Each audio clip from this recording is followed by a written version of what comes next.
每一場比賽，運動員都好期待，期待嘅唔係榮譽，而係比賽帶嚟嘅興奮。當一切都準備好，我哋就要輕鬆迎戰，放鬆心情。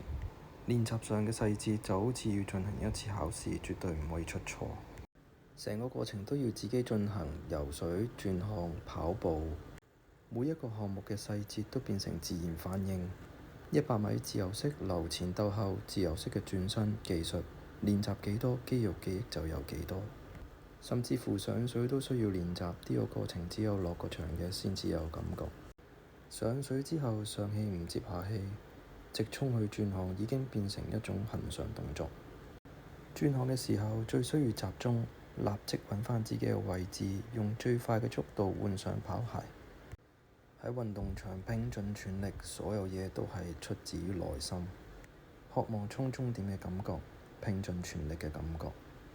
最後每一位完成嘅運動員都流露出笑容，呢一種笑容就係期待下一次嘅跟